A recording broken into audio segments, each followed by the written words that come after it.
Salut les farouches! Nous revoici avec un deuxième épisode de Best of, cette fois avec les meilleurs moments de nos invités. Parce qu'on a reçu tellement des invités hot à Farouche pour la première saison. Je dirais même que des invités hot. C'était exceptionnel, mois après mois, invité après invité. On est pas mal fiers. Puis là, il y a tellement des belles discussions qu'il y a eu au fil du temps qu'on s'est dit pourquoi pas isoler quelques moments par épisode, par invité, puis vous faire un petit ramassis de tout ça. Ben oui, si jamais vous voulez, peut-être ça va vous inspirer, genre des petits fan art, là, vous allez nous envoyer un dessin de Léa Streliski qui chiale sur le milieu de l'humour. On aimerait ça C'est le notre voir, rêve un ça. petit peu. Mais peut-être ça va vous inspirer. On sait autant des discussions qu'on vous invite à aller réécouter au complet, évidemment. Mais si vous avez un petit bout à écouter, c'est celle-là. Oui, on trouvait que c'était les meilleurs moments. Peut-être des fois hors contexte, hein? Fait que poursuivez-nous pas en diffamation. On n'a pas d'argent, on est des artistes. Et si jamais vous voulez encore connaître nos nouvelles invités fantastiques qu'on va avoir pour le premier épisode de la saison 2, ça se passe le jeudi 10 octobre à l'Arcade Zéro Déchet. Les billets sont déjà dans la bio, dans nos réseaux sociaux, ils sont déjà partout. Oui, puis c'est un peu pour ça qu'on fait ces épisodes de best-of, pour vous laisser languir, là, pour vous donner le goût de repartir la saison 2 avec nous. Fait que toutes les infos sont sur nos réseaux sociaux. Surveillez de près comme ça, vous n'allez rien manquer. Puis, bon épisode, tout le monde! On est des femmes libérées, des féministes frustrées, des mises en brisées, des mal baisées. On aime pas s'épiler, on est entêtés. Oh yeah! Un peu sauvage chez bar, on fait ce qu'on veut notre corps. On est farouche.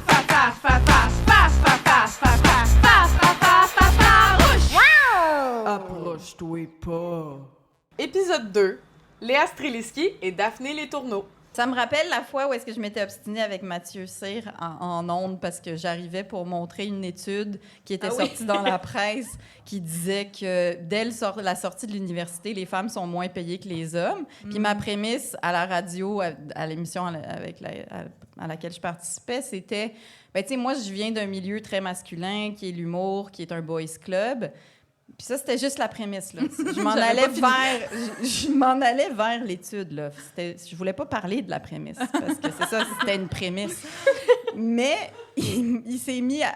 Il m'a corrigé, il m'a interrompu pour me dire que l'humour, c'était pas un boys club.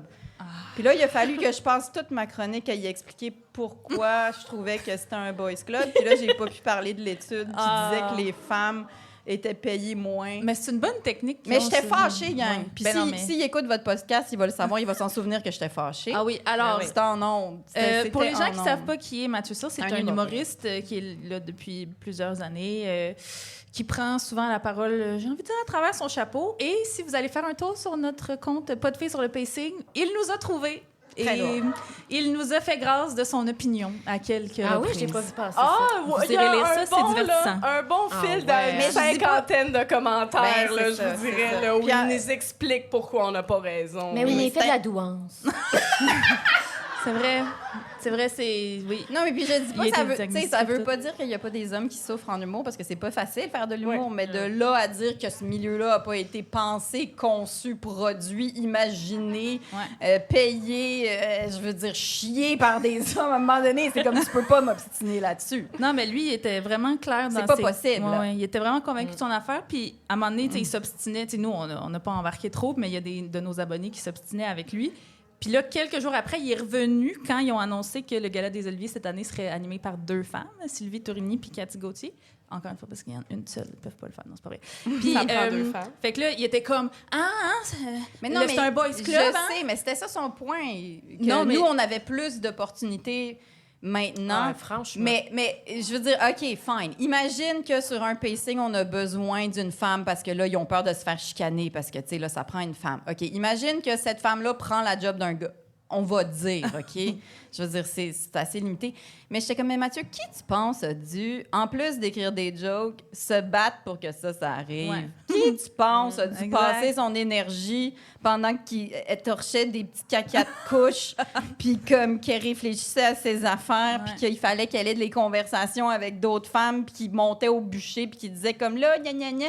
Qui tu penses a fait ça pour que justement on ait une place sur le pacing pendant que toi tu fais te pogner le Il manquait bec, tout puis- ça. C'est devenu un podcast Anyways. pour Mathieu Cyr. En Non, fait, mais on l'a pas c'est dit, pas- mais... Non, mais c'est vraiment pas contre lui directement, parce que là, je me sens mal, mais parce Non, que, non. genre, ça, at Non, non, large. c'est- c'est ouais, ça. Non, non, mais ce qui était drôle de Anyways. de cette envolée qu'il a faite de comme, ah oui, c'était Catherine Levac l'année passée, puis là, c'était Sylvie Tournier puis Cathy Mais Gauthier. ça fait 200 000 ans. Ben, que c'est déjà, pas elle. ça faisait Déjà, 22 ans Ça que fait votre 200 femme. 000 ans. Et c'est à cause de... C'est grâce à Emna. C'est que moi, je suis sur le CA qui décide de qui anime les Oliviers. Puis moi, Bon. j'ai dit au monde dans le CA cette journée-là, je pars pas du site tant que c'est pas une femme qui anime l'année prochaine parce que Catherine Levac était Ça pas arrive disponible. jamais. Ouais. Ça arrive jamais. Fait qu'il est comme, ah ouais, non, c'est ça, là, vous voyez que ça va bien. Ouais, c'est parce qu'il y a des femmes en arrière qui pleurent. Ben, c'est Puis- ça, que c'est Ben tough, oui. puis qu'il faut se battre pour faire ça. Puis pendant qu'on fait ça, on n'écrit pas des jokes. Exact. Ben oui, exactement. L'année c'est pas prochaine, de ça va bien. s'appeler les olives, parce que j'ai décidé. Ça s'appellera pas les olives. J'amène ça à mon partirai pas prochain d'ici CA. tant que ça s'appelle pas les olives. J'adore. Oh yeah! Épisode 3, Inès Talby et Julie Fortin. Tu sais, quand c'est toi qui es en charge, puis là, tu demandes une question très claire, tu sais. Puis qu'on fait, il est où ton boss? Ah ouais, je T'es fait, c'est ça. Fait que c'est ça, c'est moi. Non, mais maman. non, mais je veux dire, tu le remets à sa place. Je le pense, remets à moi. sa place. J'ai eu un moment colère pendant des années. Maintenant, je rentre dans la blaguette et ou de répéter un peu de la même manière de oui, ou non, boss. Mais il y a quelque chose de parce que juste la colère, ça nous ramène aussi à bon la petite madame est La petite madame frustrée. émotive. Puis quand tu restes assez calme puis que tu fais une blague puis que il y a comme quelque chose où est-ce que limite ça les déstabilise C'est plus. vrai. Puis tu fais est-ce que tu as des questions à me poser parce que clairement tu es déstabilisé par ma position, mon âge, mon genre. Y a-tu des questions que tu veux me poser pour te tu sais, mettre plus à l'aise? Wow, Tu je veux-tu note mon- ça. Non, mais pour vrai, ça déstabilise plus. Fait que je pense que mon rapport au mansplaining il est assez différent. Puis mon meilleur ami me mansplain au quotidien. Je travaille sur un show, puis la DT, c'est une fille extraordinaire qui est capotée, qui mesure 5 pieds... 80 livres, là. Capotée, super efficace. Puis là, on sort un énorme légaré tu sais, de la salle du théâtre, la Maison Théâtre. Un sur légaré, Ontario. c'est un camion. C'est un Un gros gros camion camion de de location. tournée où est-ce qu'on met tous les décors et tout ça. Puis il faut qu'elle sorte par reculons du Ah, garage. ça, c'est difficile. Ah, ouais. Puis là, c'est l'hiver, il y a de la neige. Puis là, c'est sur Ontario. Puis là, tu sais, il y a la piste cyclable, je sais pas quoi, tu sais. Moi, j'attends qu'elle recule pour pouvoir monter. Puis on s'en va après, tu sais, elle recule. Je rentre dans le char avec elle, puis on s'en va. No joke. 3 monsieur. Ah. 3 monsieur, un après l'autre, qui s'arrêtent. Qui s'arrêtent. Des messieurs dans leur char. Ils voient la petite fille. Non, à pied. À pied, oui. Ils voient la petite fille. Ça se croise les bras. Oh non! Ça se met le poids plus sur une jambe que l'autre, là. Si vous comprenez c'est ça? Ça recule un peu, là, ça check la passe. Et... Oh non! Puis là, moi, je suis là, j'attends, puis tout va bien, là. Elle recule. Tout, tu sais, ça va, elle check, l'angle mort. Elle a fait sa petite job qu'elle fait à tous les jours. Puis eux sont là, un, deuxième, troisième. Elle réussit. Oui. Tu sais, c'est un peu rochant. Il y a comme un genre, tout d'un coup, il y a un public. Elle réussit, puis ils sont comme... Ah! Mais c'est vrai qu'il y avait de la place. Ils ont commencé à se jaser. Les 3 bonhommes ont commencé à se jaser pour se rassurer de finalement, au début, elle n'y arrivera pas. Ouais, elle était arrivée parce que, ouais, ben dans le fond, tu sais, c'était fou. Ils se sont Wow. comme parlé pour être comme. Elle a C'était été pas si capable parce que difficile c'était que ça. facile. Parce que normalement, elle n'aurait pas été capable sans nous autres. Oui, mais les femmes c'est fascinant. reculer en char ou se stationner en parallèle, ça, on dirait que comme ils arrêtent ce qu'ils font, ils ont comme un radar, puis là, ils viennent comme we must, on Mais doit ils l'aider. viennent autour de nous, comme Ouais. quand ils sont autour d'un barbecue. Des fois, là, tu sais. les là, ça bras check. croisés, ça bête Tu sais, ça chauffe, là, ça fait sa vie, là, la petite boulette, puis il check ça. Mais c'était vraiment ça, là, il checkait, Ah, Dominique quelle horreur. reculer. C'était fascinant. C'était vraiment Wow. fascinant. Fait que ça, c'était un beau moment. Puis j'aime beaucoup, un peu comme l'idée de Liz Plank, là, de parler de la masculinité toxique, mais avec bienveillance, là, de faire pourquoi ça existe. Ça s'est intégré de plus en plus dans ma vie, puis je trouve ça intéressant, tu sais, comme d'apporter des sujets, des fois, sur la table avec des gens qui sont pas habitués de les entendre, puis à la place de faire c'est tabou, de faire, maintenant, je vais en parler, puis souvent, les gens, ils savent juste pas. Ils sont comme, ah oui, hein, c'est ça que vous vivez. Puis de faire, oui, puis parlons-en. Parce que c'est sûr que si on fait juste parler en vase clos, il y a plein de... Donc, tu sais, de parler avec les hommes des situations, tu sais, de faire comprendre aux gars que, oui, toutes les filles ont déjà mis les clés dans leurs mains, tu sais, pour traverser la rue. On a toutes déjà eu peur de marcher dans la rue. On a toutes déjà eu peur dans un bar. Tu sais, comme peut-être c'est plate, des fois, peut-être qu'il y a du monde qui me trouve plate d'emmener ça comme dans un souper léger. Mais tu sais, des fois, c'est le fun de faire... Une amie a besoin d'un tampon, de sortir le tampon puis de lui donner, tu sais. En général, les gars s'en calissent du tampon. Tu sais, ils sont pas gênés par ça. C'est vraiment toutes des affaires aussi qu'on s'est construit. Puis moi, c'est ma façon de vivre mon féminisme et aussi à l'intérieur de moi, de briser mes propres tabous puis mes propres peurs comme femme. Là. C'est large, mais je trouve qu'on est dans un pays, ou en tout cas, du moins, une ville qui nous permet de pouvoir être féministe. Mais je suis pas anti-homme, là. Au contraire. Non, mais, on n'est pas mis en not all men. Non, mais pour vrai, je pense que je suis pro-humain, comme limite trop. Là. J'ai vraiment un infini amour, ou en tout cas un espoir que l'être humain, en général, peut être quelqu'un de fucking cool, en fait. Mais tu sais, qu'on part pas toutes les mêmes bases, puis qu'on a chacun nos traumas qui font qu'on est qui on est. Là. Mais ouais, je suis plus dans l'énergie de temps d'envoyer chier, sauf une fois, dans la rue, un garçon marchait derrière moi, là, comme quelques années. Puis je me suis retournée, puis j'ai vraiment crié très, très, très fort en faisant... Parce que je comprenais que le gars, il était un peu comme en mode ça l'a fait peur. Je savais qu'il était... Je sentais que c'était pas un danger, mais qu'il gossait. Ouais. Puis je me suis retournée, puis j'ai crié vraiment fort en faisant « Tu comprends pas comment c'est intense! » Puis finalement, on a eu une discussion. Ouais, parce que là, il a fait « Hey man, relax! » Puis j'étais non, tu ne comprends pas, mettons, moi, ce que ça me fait. J'ai peur que tu me violes, man. C'est ça qui arrive. Puis toi, si tu trouves ça drôle, puis t'es comme, mais non, mais c'est juste que là, on n'a pas à toujours traverser... Oui, pas parce que on te diminue, parce que j'ai peur. Fait que là, par respect, tu sais, tu fais juste, hey man, je vais pas la rusher, je vais aller de l'autre bord. Tu sais, par ça, tu sais, comme on est ensemble, puis on fait ça ensemble. J'ai toujours... Puis je suis marquée parce que ça a fini par une discussion de « Ah ouais, man, je savais pas que c'était aussi rochant. » Tu sais, puis c'était vraiment un douche, là. C'était vraiment un douche, là.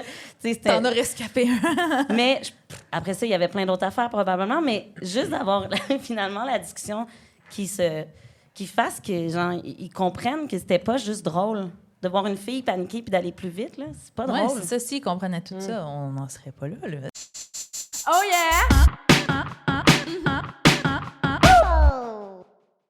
Épisode 4. Anne-Sara Charbonneau et Noémie Leduc-Roy. On a une question. Est-ce qu'on a déjà attribué un de vos comportements à votre cycle menstruel?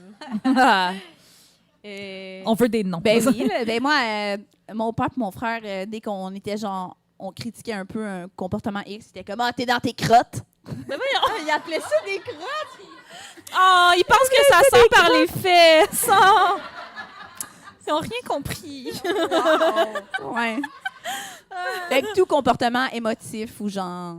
dès qu'il y avait des larmes, là, c'est Ça comme ne peut « Ah, pas t'es être dans tes valide que tu sois fâché ou triste, je comprends. En même temps, souvent, quand. Ben, je sais pas. Tu sais, souvent, quand t'es menstruée. J'ai la diarrhée. Bon, parfait. On voulait juste mettre ça au clair. Merci. Dans le fond, ton père, ton frère, super woke. Délicat des diarrhées. avait un peu raison. Fait que c'est un peu être dans ses crottes. Un peu. Moi, je suis fan des serviettes sanitaires réutilisables. Mais les bobettes, je l'ai pas essayé. Ma blonde, elle aime bien. Fait que shout out les bobettes menstruelles. À Blanche. Yes. À Blanche. C'est bon. Shout out à Blanche. Mais mettons ouais, pas vos musts, mettons pour les règles directement, mais genre, mettons, est-ce Quand vous que. êtes menstrué, là. Ouais, y a-tu Ah oui, quelque chose oui, que vous voulez en absolument général. pour vous apaiser? Ben, c'est ça qu'on jasait tantôt dans l'auto, parce qu'on est comme très deux personnes différentes là-dessus. Ouais. Moi, je suis genre, non, je suis capable de travailler encore, même si je suis sur le bord de m'évanouir. Je suis comme, je vais faire une randonnée, ça va me ressaisir. C'est comme... Ce fameux truc d'aller dans le bois pendant qu'on Ouais. est menstrué pour attirer les ours, là. Ça... C'est bon. C'est vraiment drôle. Mais ouais, fait que, mais je travaille là-dessus, par exemple, depuis que je veux faire un shout-out au podcast Sexe Maîtresse. Je sais pas si vous connaissez. Ils ont fait un épisode sur les menstruations, puis elle parlait du fait que c'est comme vraiment un relâchement biologique de ton corps. Là. Tu sais, c'est normal. Faut que c'est le moment, si tu peux, genre de relaxer. Fait que j'essaie de relaxer de plus en plus. Ouais. Tu fais juste un petit 50 km maintenant. Ouais, des c'est ça. randonnées. Au lieu de 70, puis je réponds à des courriels en même temps. Toi, Noémie? Moi, je suis depuis que j'ai compris ça, je suis genre j'ai mal, 2 jours pour me reposer. Puis je suis comme, en plus, en ce moment, je suis synchronisée avec la pleine lune. Fait que je suis vraiment genre, non, je let go. Puis je suis genre, des bains à côté, genre une petite bouillotte d'eau chaude. Puis je suis comme, qu'est-ce qui va mal? Je journal. Puis je suis comme, je check mon pattern. Puis je suis comme, qu'est-ce que l'horoscope me dit? Là? C'est le temps d'en profiter. Là. Je suis vraiment dans le genre, faire attention, mon corps est faible. Fait que je suis comme, je vais lui donner un petit break. Oh yeah! Épisode 5, Martine Delvaux et Isabelle Monette. Je pense que c'est pas drôle ça non plus là, mais ce qui me heurte le plus, c'est quand c'est peut-être pas tant du mansplaining que c'est de m'obliger, me demander d'expliquer l'histoire du féminisme. Ça, c'est ce que je trouve le pire. Et là, en général, je les regarde puis je dis va lire. Ouais. Mais non, moi je réponds plus à ça. Mais l'histoire du féminisme, genre, non, te mais demande vraiment, d'aller loin. Prouve-moi pourquoi prouve-moi que les femmes sont dominées. Wow! Ouais, non, vraiment. On te lègue le bol à raison. C'est ça, je pense que j'ai besoin du bol au complet. Wow! Ouais, c'est vrai que c'est pas un événement, mais c'est quelque chose qui arrive souvent. Ouais. Ben, ça m'est arrivé souvent. Puis devant des grands groupes de la part de profs, d'étudiants, et à un moment donné... De professeurs? Ah oui, de profs de cégep ou... Ouais. Qui devraient ils s'en servent pour te dominer. Pour te faire taire, ils vont dire ça. Pour te boucher. Ouais, pour t'empêcher de parler, en fait. Fait que je leur dis non. Puis il y a une fois où il est parti en faisant beaucoup de bruit. Et après, tout le monde était mal. Puis on m'a dit, mais pourquoi tu as refusé de répondre à la question? Ouais. Mais pourquoi, mettons? Parce que c'est une fausse question. Ouais. En fait, tout ce que ça veut juste me faire dévier de ma voix. C'est ça, c'est un piège. Moi, c'est un piège. J'arrive avec un truc, j'expose quelque chose, on discute après, mais au lieu de discuter de ce dont on a parlé ou de ce dont j'ai parlé, ben là, on m'amène sur une autre voie, et cette voie-là, ben, c'est une voie à l'infini. Attends, prouve-moi que les femmes sont dominées. Je veux dire, c'est l'histoire de l'humanité. C'est ça, c'est de supposer que tu dis quelque chose à travers ton chapeau. Exact. Il y a des centaines, des milliers d'ouvrages à les lire. On s'en reparlera dans 50 ans. Moi, ce que j'essaie de faire vraiment, mais ça ressemble à ce que j'ai dit tantôt, mais pour moi, c'est vraiment fondamental. J'ai décidé que toutes les protagonistes de tous mes projets pour le reste de toute ma vie vont être des femmes. Très bien. Puis qu'on va déjà faire monter la moyenne. Des héroïnes femmes à l'écran. C'est juste ça. Oui, parce qu'il en manque en tabarouette. C'est la base. Les gars, ils se posent juste la question de est-ce qu'elle m'aime, est-ce qu'elle m'aime pas? Non, les gars, c'est des personnages secondaires qui font progresser la fille. C'est bon, très bien, ça. C'est très bien. Et on pourrait en faire un pas de gars. Ça illustrerait-tu? Ben, je sais pas j'aurais même pas par où commencer, ouais. Je pense que c'est tout le temps féministe, que je le veuille ou non, d'ailleurs. C'est pas forcément conscient. C'est pas j'écris pas des récits à thèse en me levant le matin et en disant « OK, c'est quoi la théorie féministe que je vais déployer? » C'est pas ça du tout, c'est que ça vient, c'est naturel, ça me vient tout seul, puis probablement que, un peu comme tout ce que toi tu fais, moi je lis que des femmes, j'écoute que de la musique de femmes, je fonctionne comme ça. Puis je cherche où sont les femmes. Fait que quand j'écris un livre, en général, comme le dernier que j'ai fait, c'est « Elle est où cette femme? Qui était-elle? Et derrière elle, il y a qui qu'on a oublié ou qu'on veut oublier ou qu'on veut ignorer? » Fait que c'est toujours contre l'invisibilisation des femmes. Les faire exister. Puis c'est drôle, là, ça me fait penser à quelque chose parce que moi, je vais l'admettre. J'ai lu un livre de Martine que j'aime beaucoup, qui est un peu devenu une Bible. Puis, lequel? C'est un livre qui s'appelle « Thelma, Louise et moi ».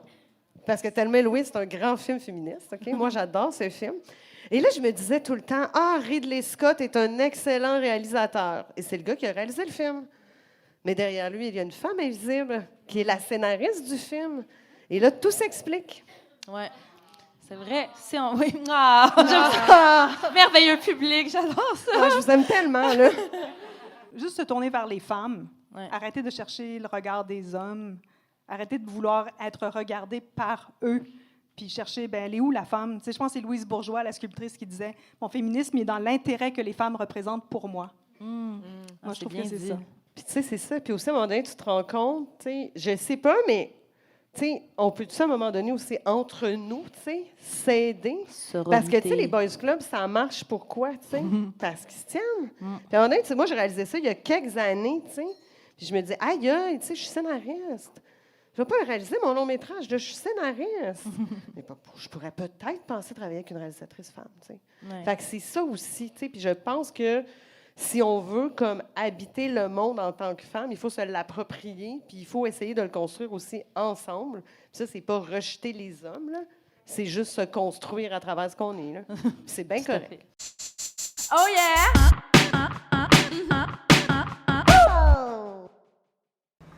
Épisode 6. India Desjardins et Gariana Jean-Louis.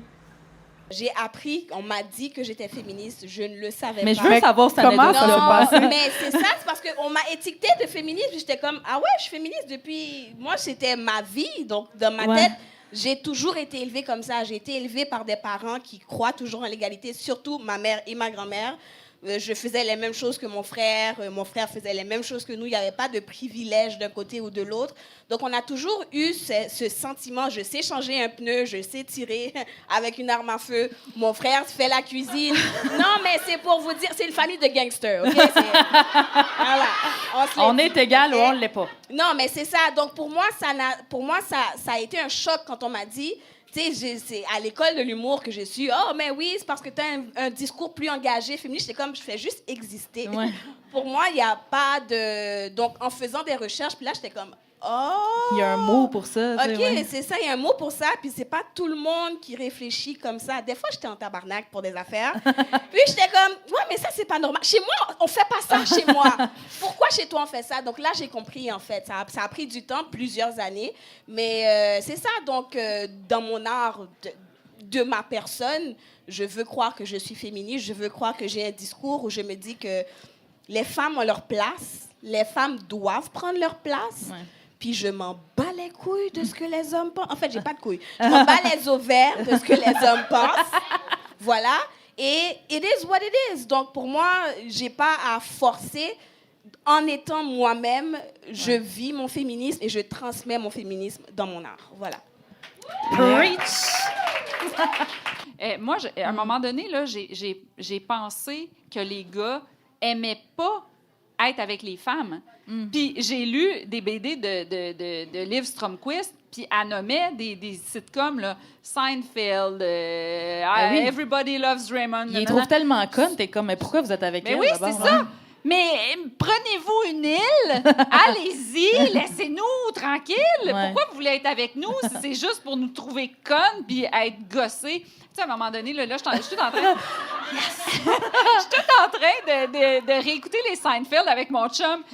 Puis là, souvent, là, je pèse sur pause. Moment du rant. Hey, ça, là, c'est ce que tous les gars nomment comme leur inspiration. Hey, excusez. T'as dit vas-y, vas-y. Non, mais vraiment, ça a mal vieilli, Seinfeld, il rencontre une fille. OK, c'est une fille qui a étudié à la Sorbonne, elle est super intelligente, elle est super intéressante, tout ça. Puis là, tout le monde dit, c'est une loser. Puis là, lui, il la présente à ses parents l'aiment, puis il fait « Ah non, je pourrais pas être avec. » Puis je suis comme « Mais qu'est-ce... OK? Puis là, sais-tu quoi? Tell him, India, tell him! Non, mais je suis tannée! Les gars, les créateurs, là, ils vont dire « Oui, mais tu comprends pas, India. C'est lui le loser. » OK. Fait que là, toi, tu vas me faire à croire que toutes les séries de gars, là, il y avait tout un deuxième degré qu'on n'a tout pas compris. Il y a tout un deuxième degré. C'est le gars qui est le loser. Mais pourquoi vous faites tout le temps le même personnage, d'abord? J'ai beaucoup aimé le livre « Bad Féministe » de Roxane Gay. Je ne sais pas si vous l'avez lu, mais elle dit là-dedans que quand, dans le fond, on critique une féministe qui prend la parole par une œuvre en disant « c'est pas assez féministe, c'est pas le bon féministe », tout ça, mais pendant qu'on critique elle, là, ben, il y a comme 15 autres œuvres à côté qu'on pourrait critiquer mieux. Ouais. Donc, elle donnait l'exemple de Girls dans son livre, mais moi, je prendrais Barbie, Barbie, là, on dit, OK, Barbie, c'est trop capitaliste, OK, mais il y a comme 50 films d'Avengers, comme... Pourquoi c'est Barbie, là, que tout d'un coup, que vous trouvez trop capitaliste? Ouais. Bon, après, manque de diversité. OK, l'autre film de l'année, c'était Oppenheimer. Il y a 0 diversité. Bon, là, on critiquait pas Oppenheimer pour ça. On critiquait Barbie. Oppenheimer, il y a 2 personnages féminins. Il y en a un qui est tout nu tout le film. Puis, quand tu la googles, ce personnage-là, dans la vraie vie, c'était un médecin. OK? Ah ouais. Mais dans le film de Oppenheimer, c'est jamais mentionné. Elle dit presque pas un mot, puis elle est tout nue tout le long. Puis d'ailleurs, je sais pas si vous avez remarqué, mais il n'y avait pas d'actrice d'Oppenheimer en nomination pour meilleure actrice parce qu'il y en a juste 2 puis ils parlent quasiment pas. T'sais. Pour la meilleure tout nue. La médecin. Oui. OK. Ah, puis il considérait, moi j'ai lu un article qui considérait que la méchante du film c'était la femme d'Oppenheimer. Ben oui, t'as quelqu'un qui a créé la bombe atomique, mais c'était la femme qui était la mauvaise maman. Qui était la méchante du film. Hey, tu sais, c'est ça. Moi, en tout cas, Oppenheimer, partez-moi pas là-dessus, ça me fâche. Et ce n'est pas mon film de l'année. Donc, mais tout le monde le comparait à Barbie, puis j'étais comme 2 films qui se comparent pas. Mais oui, tu sais, moi, j'aimerais tellement qu'on soit... qu'on soit plus...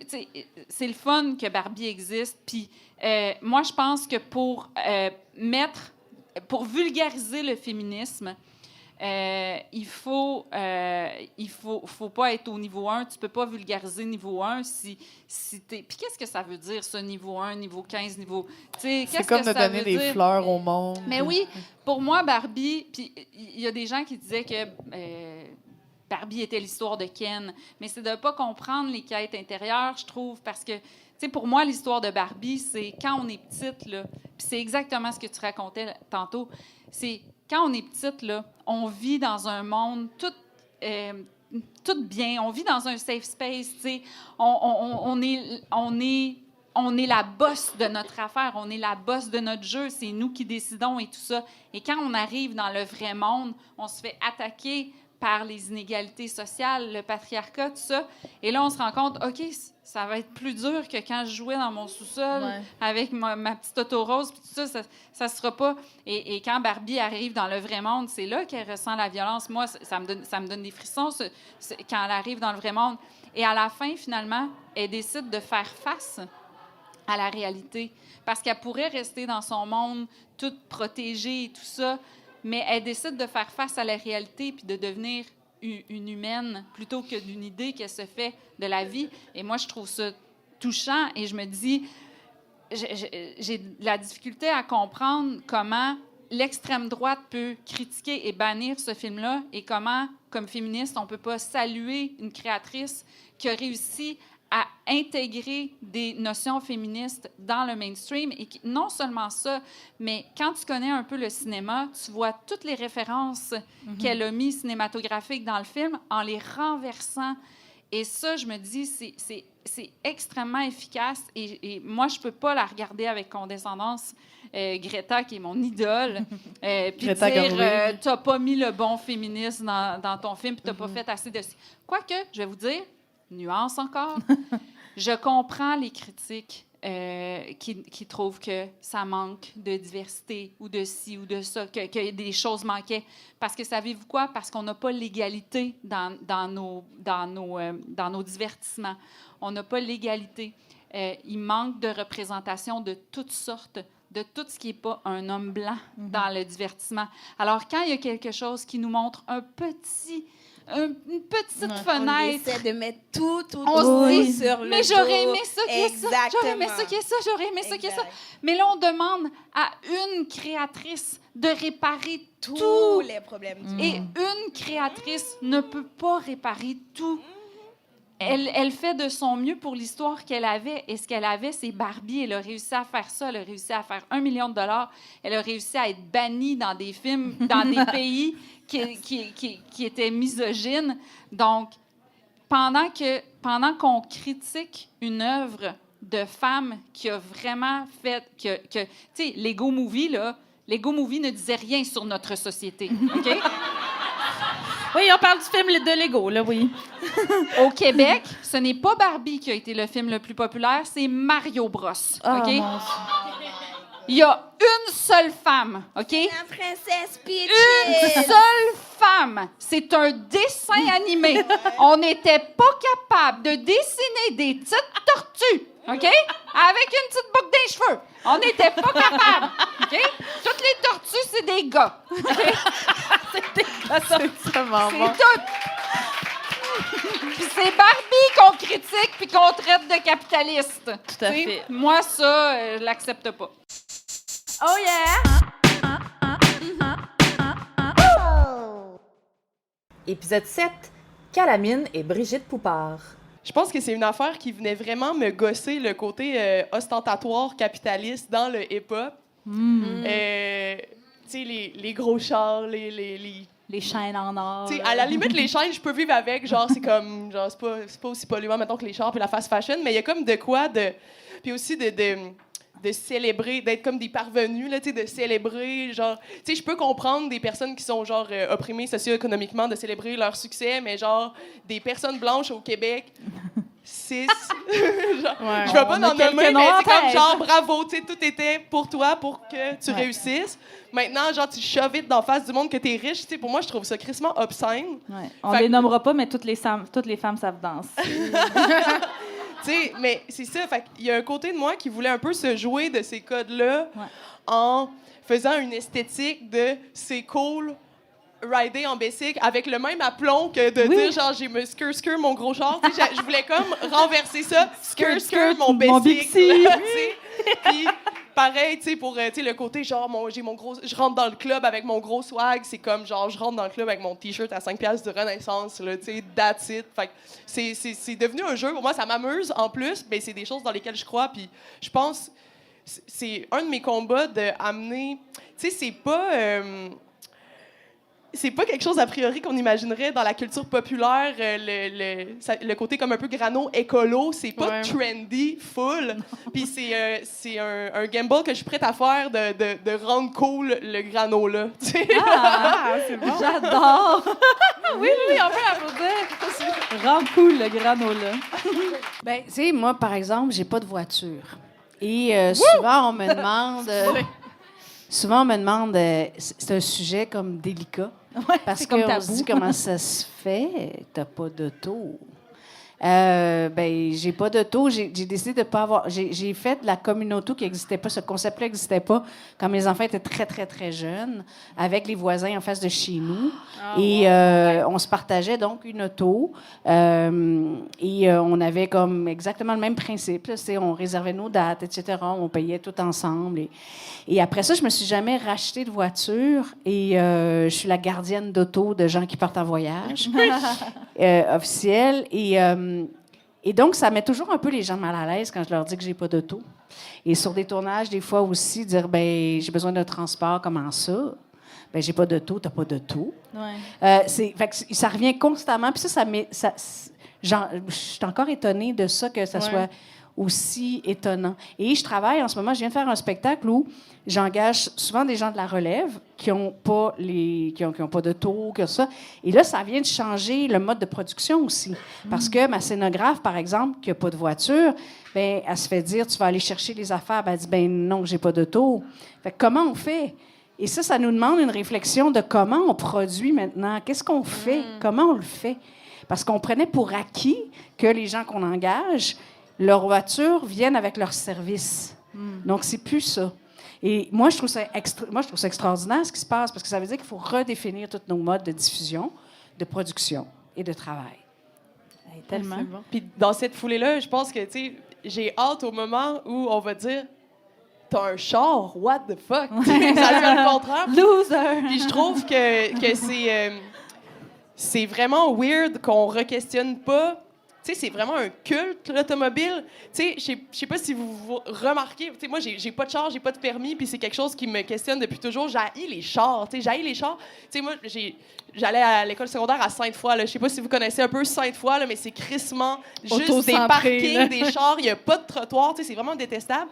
Mais tu sais, quand tu regardes à télé, la prévalence des publicités de voitures, tu sais, on nourrit un culte extraordinaire de des estis de gros chars polluants sur le top d'une montagne dans la nature. Tu sais, c'est comme ça devrait Avec être juste Mélissa illégal. Desormeaux-Paulin qui fait comme « Ah, la nature! » Ça devrait être illégal. Puis honnêtement, moi, je suis pas d'accord que des artistes fassent des publicités de chars. Je trouve ça méprisable qu'on vende nos talents puis nos services pour vendre quelque chose qui est aussi horrible puis pour notre la notoriété, planète. puis notre influence aussi. Notre influence pour vendre des chars, c'est insane quand tu penses à ça. Là. Puis je veux juste reculer un petit peu quand tu parlais de ta scénographe qui n'a pas de voiture. Ça m'a fait penser à quelque chose qui n'est pas trop relié à l'environnement, mais qui m'a marqué dans la représentation à laquelle moi j'ai assisté, qu'il y avait une personne en fauteuil roulant qui était là pour assister, puis toi, tu lui as fait le chemin tout le long. Parce que, tu sais, c'est une pièce parce que tout bouge. Il y a des comédiens et comédiennes qui apparaissent devant toi. Après ça, la scène se passe plus loin, puis proche, puis tout ça. Puis toi, tout le long, t'amenais... C'est ça, quand tu dis repenser à comment on veut être respectueux de l'environnement, mais aussi comment on veut être inclusif dans un spectacle, ça, c'est quelque chose... Il faut go out of our way to... Il faut y penser. C'est un effort. Mais dans le sens, c'est pas un effort pour toi si tu y penses tout le temps, mais il faut que tu le fasses parce que personne ne va le faire sinon. Non, exactement. Puis l'inclusion vient aussi avec une réflexion puis un échange en amont, c'est-à-dire dans la création. Tu sais, moi, depuis la fondation de ma compagnie en 91, l'inclusion fait partie des mandats. Puis comme là, il y a des street dancers mélangés avec des circassiens, mélangés avec des gens de théâtre. Donc, c'est vraiment de respecter aussi la nature même du langage de chacun, ce que ça veut dire et comment on peut mettre ça ensemble pour en développer un nouveau narratif, mais sans dénaturer ce que ces gens-là ont à dire à travers leur propre art. Je trouve ça intéressant parce que tantôt, tu disais... C'est réjouissant de repenser les manières de produire. Tu sais, il y a beaucoup de monde qui pense que c'est juste des contraintes, tu sais, d'être inclusif, puis un peu l'idée de la décroissance, c'est de réduire les moyens, puis de trouver la manière d'être éco-responsable et tout, mais c'est vraiment réjouissant. Tu sais, c'est le fun de repenser ces manières-là. Puis, tu sais, je fais un peu un parallèle, pas pour les mêmes raisons, mais tu sais, mettons...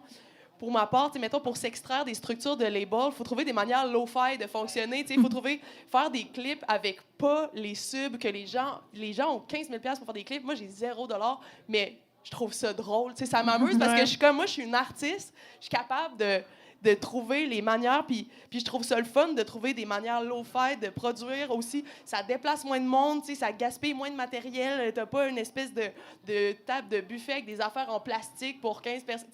C'est un peu les défis qu'on recherche comme exact, artiste c'est aussi. Au final, c'est super amusant de trouver les manières de contourner, les manières de faire les plus rapides, les plus efficaces, mais qui consomment le plus de déchets et autres. Parce que ça prend beaucoup de réflexion. C'est ça l'affaire, c'est que ça prend du temps, ça prend de la réflexion. Ça prend du temps. Et il faut penser de façon transversale. Et on n'est pas dans un monde comme ça. Je pense que de penser de façon transversale, c'est très féminin. First. Alors, on est dirigé par des hommes qui travaillent en silo, puis il faut que ça rapporte. Il faut que ça rapporte tout de suite. Exact. Fait que on n'est pas à la mode. On n'est pas du tout. Puis là, à un moment donné, c'est qu'il va falloir qu'ils nous entendent parce que on le voit, là, tu sais, Juste pour rire est tombé.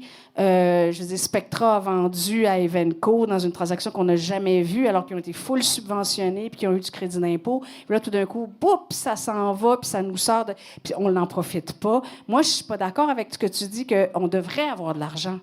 Ah oui, on devrait avoir ce financement-là pour cette réflexion-là. On ne l'a pas. Non, exact. Et c'est ça qui est insultant. Exact, complètement. Mais en même temps, il y a une partie de moi qui se dit... Il va falloir qu'on soit encore capable de faire de l'art quand ça va mal aller. Quand ils auront pu les subs. Tu sais, moi, je pense que c'est un move de survie que je fais. Là. Je vois rentrer Poilievre, la CAQ, puis tout. Puis je suis comme, oh shit, faut couper dans le gras. Non, mais t'as raison, parce que c'est sûr que ça va éliminer tous les parasites qui sont là pour pas les bonnes raisons. Ouais, exact. Oh yeah!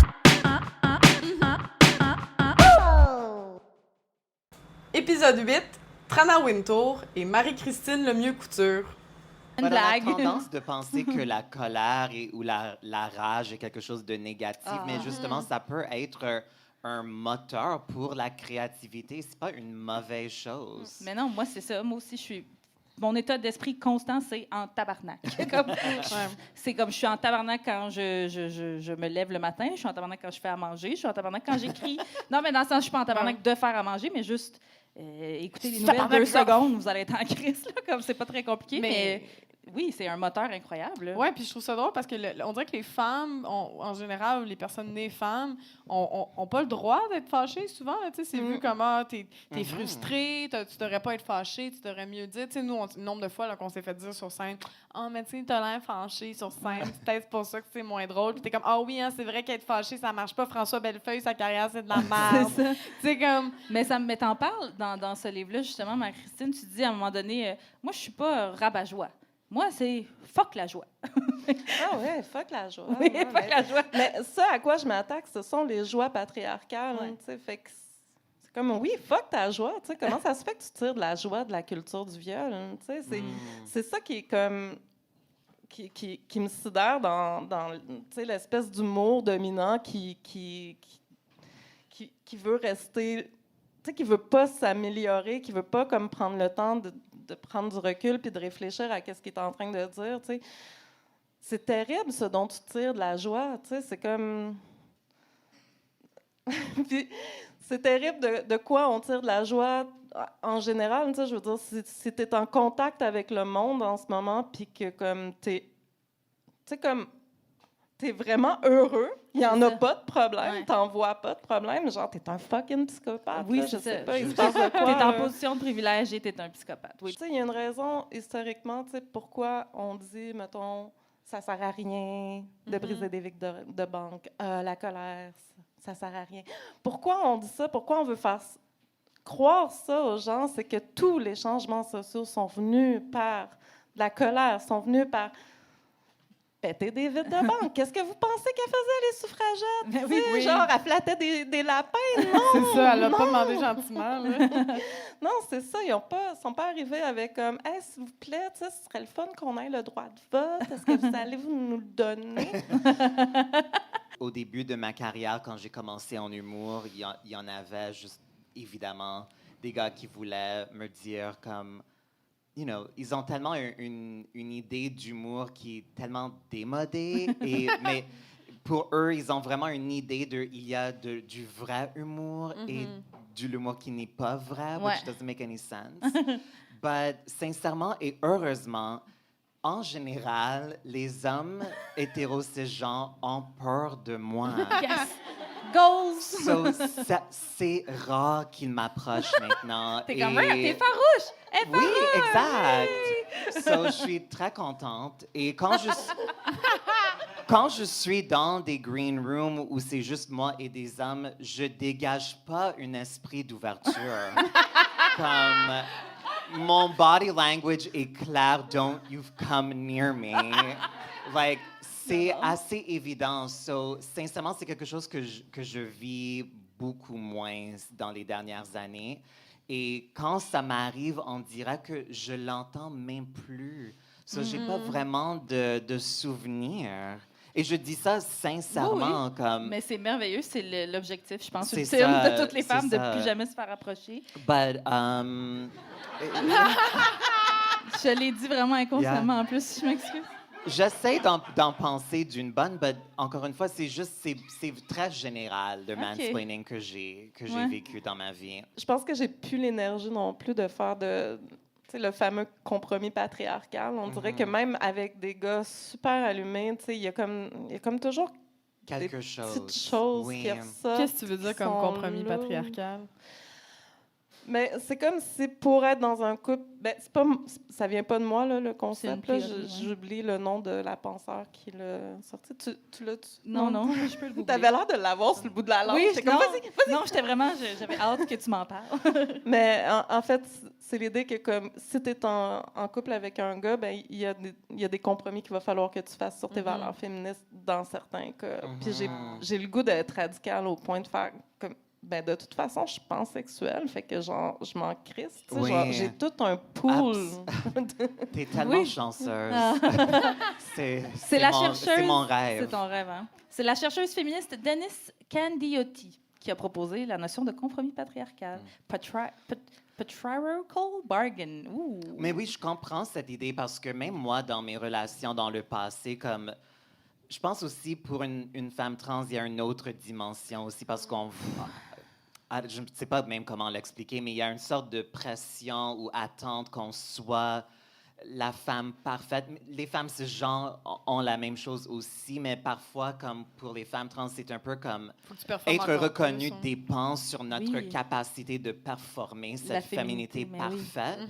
So, souvent, quand je suis avec des gars cisgenres hétéros, je ressens cette pression et comme je m'impose une certaine performance. Et ça faisait que mes relations ne ressentaient jamais authentiques parce que j'étais jamais 100% moi. Ouais. Et je pense que justement, peu importe l'homme, il y a toujours une certain compromis qui se fait, malgré nous. Oh yeah! Épisode 9, Rouba Ghazal. Tous les Palestiniens de la diaspora, il y a toujours ce rêve-là du droit du retour, tellement que j'ai une sœur, 15 ans plus jeune que moi, elle est née au Québec, et ma mère, la première chose qu'elle fait, elle appelle ma grand-mère, qui à l'époque habitait au Liban, là, elle est décédée, et elle lui dit, tu sais, elle lui envoie les papiers, l'acte de naissance, puis là, ma grand-mère, elle s'en va dans un bureau au Liban pour sortir un papier qui dit que ma sœur, qui est née ici au Québec, est palestinienne, parce qu'il y a, pour garder ce droit du retour. Fait que moi, j'ai mes papiers qui prouve que je suis palestinienne pour qu'un jour, s'il y a le pays de la Palestine, qui est comme tellement difficile avec la situation actuelle, là, pour qu'on puisse un jour revenir. Fait que ça, c'est très, très marqué chez tous les Palestiniens. Là. Wow. Quand je suis arrivée au Québec, je ne suis pas descendue en bas de l'avion, tout de suite, je dis « Vive le Québec libre! » C'était pas comme ça. Là, comme Charles de Gaulle. Oui, c'est ça. Ton balcon. Sur le balcon. Fait que c'est pas comme ça. Je suis arrivée en 1988. Donc, la construction de mon identité québécoise s'est faite petit à petit, tranquillement. J'ai appris le français, j'ai côtoyé des gens québécois et je me suis sentie appartenir à ce peuple. Et j'ai senti même que les ancêtres, tu sais, de Caroline, tu sais, les Laperrière, là, tes ancêtres, bien, c'est comme mes ancêtres d'une certaine façon parce que je vis dans cette nation-là, dans le Québec que ces gens-là ont construit. Fait que c'est le Québec, c'est toutes les personnes qui habitent ce territoire-là, puis qui y habitent tout simplement. Après ça, comment ils se sentent à l'intérieur, plus Québécois, plus Montréalais, plus Canadiens, on s'en fout, c'est des Québécois. Puis moi, j'ai beaucoup reçu du Québec, pour vrai, là. Tu sais, je le sais très, très pertinemment que si mes parents n'avaient pas fait le choix de venir au Québec, puis qu'on était restés, par exemple, au Liban, où c'est pas facile pour les Palestiniens de vivre aussi au Liban, j'aurais pas eu les mêmes chances. J'aurais certainement pas été députée au Liban. Là. Tu peux pas, quand tu es Palestinien, être député. Donc, j'ai reçu, puis il y a une générosité du peuple québécois qui est tellement extraordinaire. Puis il y a aussi, ce malaise identitaire, toujours cette peur de disparaître qui existe, qui fait que, des fois, le peuple québécois veut qu'on l'aime. Mais pourquoi il nous aime pas? Pourquoi il y a du Québec bashing? Aimez-nous, aimez-nous. Il y a beaucoup ça, puis que je trouve touchant, mais que malheureusement, des fois, ce malaise identitaire, cette peur de disparaître, est utilisé d'une mauvaise façon par les politiciens. Et on vient titiller un peu la peur de l'autre, qui vient changer notre société, qui parle pas, ces gens-là qui parlent pas français dans leur chambre à coucher et tout ça. Fait que, tu sais, il y en a qui l'utilisent de la mauvaise façon, alors qu'on pourrait l'utiliser d'une plus belle façon, parce qu'il y a du beau au Québec. Fait que moi, c'est vraiment mon expérience qui fait que je me sens québécoise. Après ça, si mes parents avaient décidé d'aller à Toronto, comme beaucoup de leurs amis, peut-être que je me serais sentie torontoise puis que j'aurais aimé l'Ontario. J'ai aucune idée. Là. J'ai comme l'impression que c'est moins fort, là, l'identité ontarienne, que probablement que l'identité québécoise. Mais moi, je l'ai embrassée totalement parce que j'ai eu le temps de construire mon identité québécoise. Puis il n'y avait pas des politiciens qui disaient l'immigration, c'est la faute de l'immigration si le français recule, etc. Il n'y avait pas ça. Fait que si aujourd'hui, dans le Québec de François Legault, j'arrivais au Québec puis que j'avais 10 ans puis que je commençais à construire mon identité québécoise, comment je me serais sentie face à ce discours-là? Moi, c'est ça qui m'inquiète. Fait que c'est très, très important pour moi que des gens qui sont beaucoup plus ouverts, inclusifs, comme nous à Québec solidaire, ou moi, que des petites Québécoises là, ou des petites MNR entendent des politiciens qui disent « J'aime le Québec, mais je veux que tout, tu sais, comme que ce soit un Québec généreux, ouvert, rassembleur. Donc, et non pas d'entendre que ceux qui sont fiers du Québec, c'est des gens qui trouvent que les gens qui viennent d'ailleurs viennent peut-être affaiblir ou risquent de faire disparaître le français, par exemple. Ça, je trouve que c'est une responsabilité qu'on a, la gauche, qu'on devrait beaucoup plus utiliser. Oui, il faut défendre les minorités, les droits des minorités, les droits et libertés, c'est fondamental, mais il faut aussi défendre quelque chose de plus rassembleur, de plus commun. C'est ça. Ouais. Non, c'est très belle. Mon Dieu, je suis partie! Oh yeah!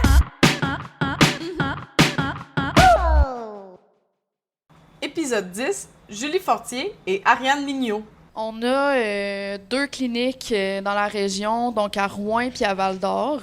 Seulement? Ouais. Oh, quand même. Après, tu sais, il y a de l'accompagnement qui est fait dans les centres de femmes, tout ça pour... les diriger. Pour les diriger, les aider, puis tout ça. Mais tu sais, ça, c'est au niveau des groupes communautaires, là, aussi. Puis là, c'est pour ça aussi qu'il veut Madame Biron ou... je sais pas, en collaboration avec le ministère de la Santé, là, axé vraiment la sur... ministre de la Condition féminine, oui, qui se voilà, dit égalitariste, là. Oui, celle-ci. Mais qui ne croit pas au féminisme intersectionnel. Bien sûr. Veut rendre accès à la pilule abortive plus tôt. Mais c'est parce qu'il y a un accompagnement qui est comme moins présent aussi là, que les avortements par chirurgie. Là. Fait que ben, ça, c'est inquiétant. Fait que tu sais, j'ai l'impression qu'elle veut miser sur l'accès, mais c'est ça sa solution. Fait que quand tu te retrouves un peu tout seul dans ce temps-là, tu sais, quand tu prends ta pilule puis tu vas aller vivre ça chez vous tout seul. C'est ça, comme ça va se régler vite, là, comme ça on n'a pas besoin de mobiliser trop de main-d'œuvre. Mais tu sais, ce qu'il faudrait, c'est des cliniques partout. Puis tu sais, nous autres ici, on a l'enjeu du territoire, là, on est quand même... C'est élargi sur le territoire. Fait que s'il y a une clinique à La Sarre, mettons, mais que tu habites à Beaucanton, ou tu sais, tu as déjà beaucoup de routes à faire, là, ben là, tu arrives à La Sarre, il n'y en a toujours pas, tu continues, tu vas à Rouen, des fois, il y a peut-être plus de place. Pardon, mon micro.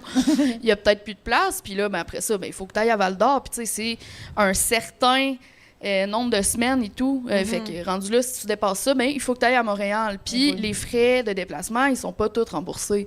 Fait que, tu sais, accès, c'est comme un servicieux, là, Ben, c'est ça, c'est que l'accès même si on a le droit de se faire avorter, l'accès à l'avortement est vraiment pas fait, puis ça s'annule presque. Ouais, ça s'annule presque quand t'as pas le choix, puis t'as pas l'argent nécessairement de faire ça. Présentement, c'est tranquille par rapport à la diversité sexuelle et de genre dans les nouvelles, dans les médias, fait que je veux pas en parler. Ouais, c'est ça, on vous a laissé. On peut pas les partir, c'est ça.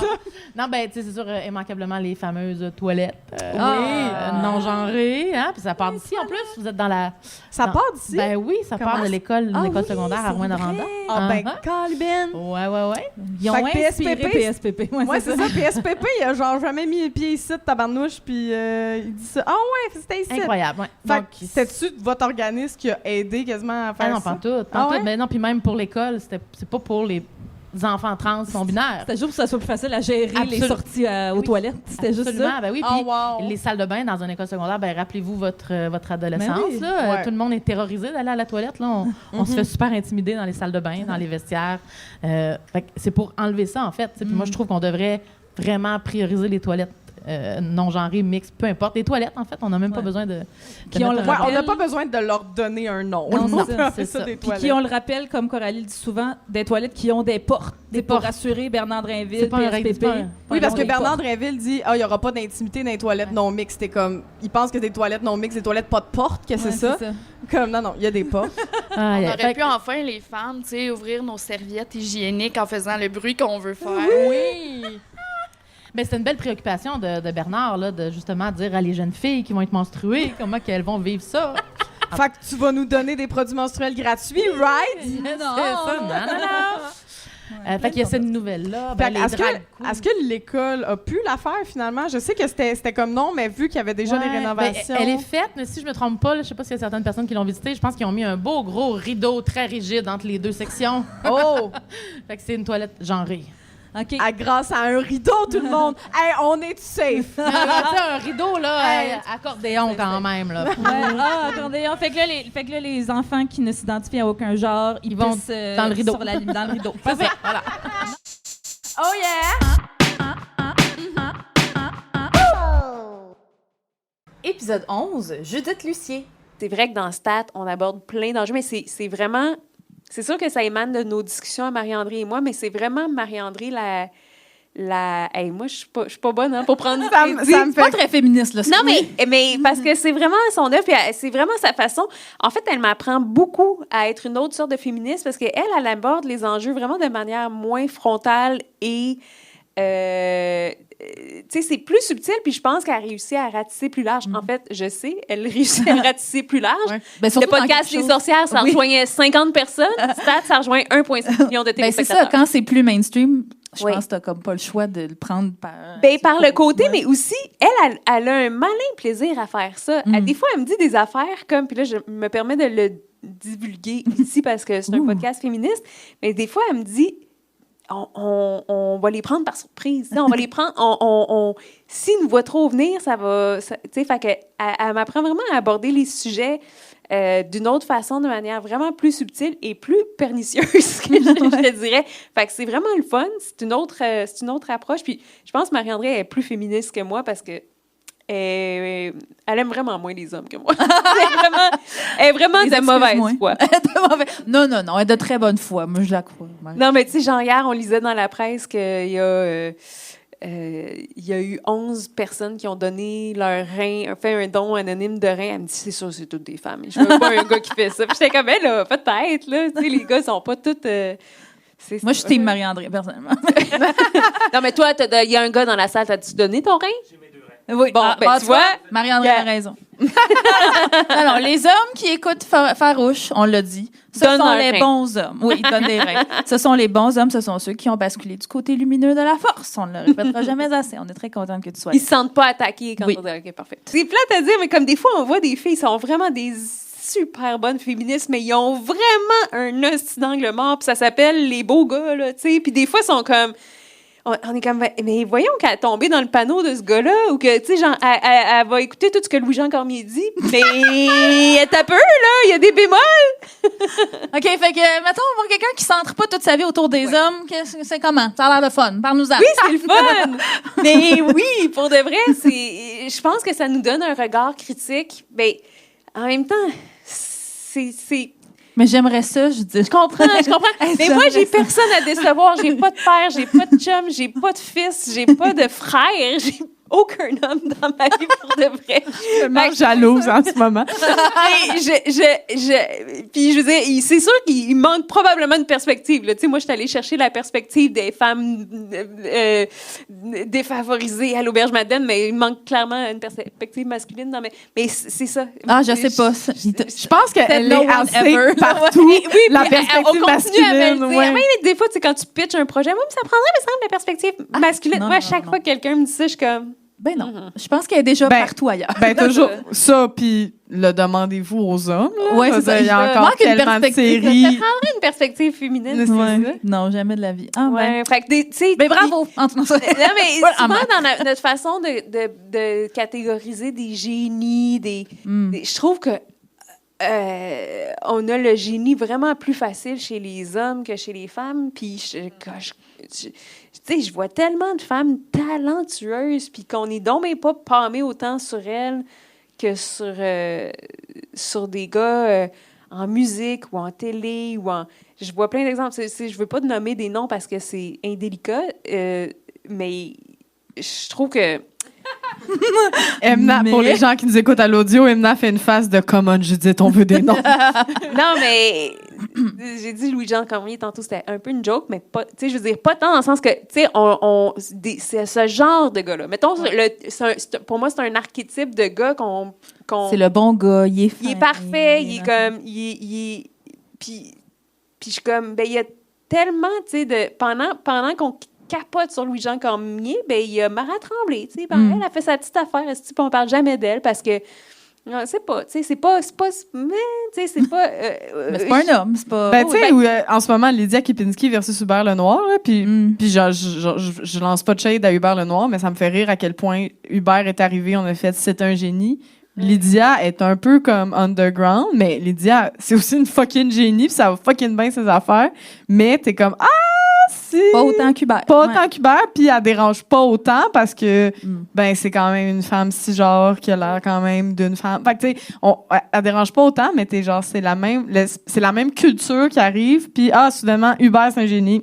Lydia, on sait pas. C'est ça, tu sais, puis c'est ça. Fait que, je sais pas si le fait d'être lesbienne puis d'être juste entourée de femmes, ça m'amène à être plus critique, moins aveugle, je sais pas, de ces affaires-là, mais... Mais c'est ça qui rend ça tough à être féministe et hétéro. Parce que plus on est féministe, plus on les haït. C'est comme mais c'est ça, mais dans le temps que je faisais les brutes avec Lily Boisvert, tu sais, j'étais comme... Puis je la voyais dater des gars, puis j'étais catastrophée pour elle. Pour le vrai, parce que ça avait vraiment l'air conflictuel pour quelqu'un qui est féministe de dater des gars. C'est tough avant de trouver le bon gars qui a pas de red flag, qui est pas... D'ailleurs, elle en parle dans son récit. Qui a pas de red flag parce qu'il a pas été socialisé comme un esti de king of the world à qui tout est dû. Fait que c'est ça, c'est complexe. Oui, puis je voulais juste plugger son récit, Match, qui est vraiment excellent, qui est disponible. Moi, je l'ai lu en livre audio. Ça fait pas de sens ce que je dis, mais c'est très bon. Justement, elle parle C'est vraiment bon. C'est vraiment un super récit pour comprendre le gaslighting, pour comprendre la manipulation. En fait, le dating hétéro. Oui, puis Lily, elle a vraiment analysé toutes les stratégies de comment on dit? De manipulation. Ben oui, de manipulation des pervers narcissiques, mais aussi en tout cas dans les relations amoureuses. Puis, tu sais, elle a rendu ça en récit, puis c'est tellement bien fait. Ça m'a fait vraiment de la peine de lire ça. Tu sais, ça m'a déchiré de... Ouais, voilà. Oh yeah!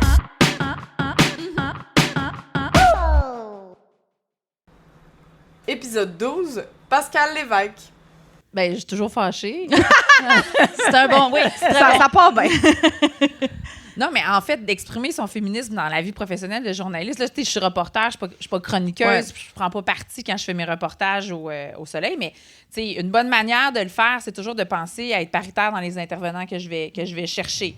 La réalité, c'est que si la personne ne répond pas au téléphone, mais j'ai un deadline, ben je vais prendre la personne qui va répondre. Qui est là, mais c'est d'avoir ce souci-là dans la pratique aussi du métier. Puis c'est toujours d'avoir aussi en tête l'angle féministe dans la couverture d'un sujet parce qu'on y pense pas. C'est comme un angle mort autrement, mais tu sais, il y a un reportage qui va probablement sortir demain ou en fin de semaine sur une compagnie de... Là, de toute façon, c'est pas grave, ça va être passé. Fait que ça va être dans le Soleil, chercher mon nom, puis la compagnie Inodal. Bon, mais tu sais, je veux dire, j'ai posé la question, comment ça se répartit? Bien, 75% de femmes dans l'entreprise. C'est quand même... c'est pas tout le monde qui aurait nécessairement posé ces questions-là. Non, mais c'est important de le faire parce que, tu sais, mais supposons qu'on traite de sujets scientifiques, des gens qui œuvrent dans le génie ou dans la science de la microbiologie, ou etc. Ben, tu sais, de poser la question, puis que ce soit écrit dans le journal, puis que ça amène la personne à s'exprimer. Hey, c'est le fun cette année, on a eu plus de stagiaires femmes, c'est bon signe. On fait des contrats avec pas des contrats, mais on fait des ententes avec l'université. On essaie d'aller chercher le plus possible de talents féminins pour équilibrer nos équipes. Bien, de penser à poser la question, ça peut permettre de sortir cette information-là. Ou, si c'est pas le cas, puis ça n'existe pas, bien, c'est de l'écrire puis que ça sonne une cloche à quelqu'un. T'sais. Ma théorie sur les affaires épouvantables en humour. On veut savoir. On part.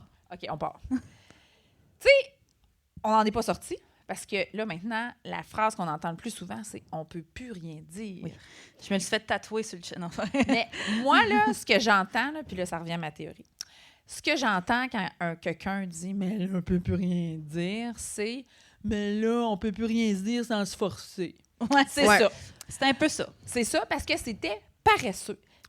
Puis je pense que la paresse a beaucoup plus à voir avec le problème de sexisme, de racisme et de jokes faciles en humour que les personnes qui sont profondément Problématique, ou misogyne ou problématique, justement. C'est vrai que c'est un bon facteur. Tu sais, comme la paresse intellectuelle, la paresse de ne pas vouloir faire des recherches avant d'écrire une blague, de pas... Ou une chronique. La paresse de ne pas penser à comment une personne de ce groupe qui est peut-être déjà marginalisée là, va répondre ou va ressentir. Ben, il y a aussi tout on peut plus rien dire sans se faire critiquer un peu. Là.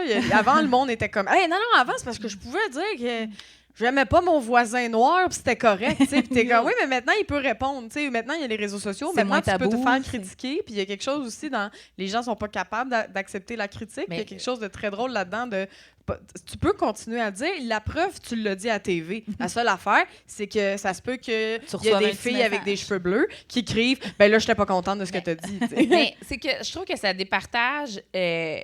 je vais dire, tu sais, les bons humoristes, des mauvais humoristes. Puis pour moi, un bon humoriste, c'est quelqu'un qui sait pourquoi il est sur la scène. Puis essentiellement, vous vous rejoignez tous sur ça. C'est que vous voulez échanger avec le public. Il n'y a pas de quatrième mur. C'est un métier, c'est un art vivant, mais très, très vivant. Non seulement vous vous nourrissez des rires, mais vous devez prendre ce que le public vous donne, ce partage-là. C'est le kombucha des arts vivants. Non, mais exactement. Non, mais je veux dire, c'est une super belle métaphore. C'est qui le champignon? Mais bref, tu sais, quand on a cette ouverture-là, on est capable de s'ouvrir à la critique. Puis quand on est fermé, mais ça montre que tu es là pour faire ton show puis briller. Puis ça, c'est une mauvaise utilisation du micro, je trouve. Oh yeah! Épisode spécial FTQ, Marie-Ève Boyer. Je pense que les valeurs principales du syndicat, puis les gens ont tendance à l'oublier, c'est que ce sont les membres qui font le syndicat. Donc, s'il n'y a pas des membres qui lèvent la main pour dire « Ok, je vais m'en occuper. Je vais m'occuper de défendre les droits de mes collègues, des membres, que ce soit au niveau local, au niveau provincial, fédéral. » On a besoin, en fait, d'avoir des gens qui s'unissent, se solidarisent. Et ce qui crée, en fait, ce contre-pouvoir, c'est cette solidarité. Donc, la fédération, qui est la FTQ, c'est ce que ça représente. C'est vraiment le fait que plusieurs syndicats affiliés se mettent ensemble pour créer un contre-pouvoir. Pourquoi? Parce que cette fédération-là, elle a les moyens, supportés par l'ensemble de ses membres, c'est quand même 600 000 membres là, à travers le Québec, de travailleuses et de travailleurs, qui vont donner ce pouvoir-là, parce que dans un monde capitaliste, c'est l'argent, le nerf de la guerre. Ah oui?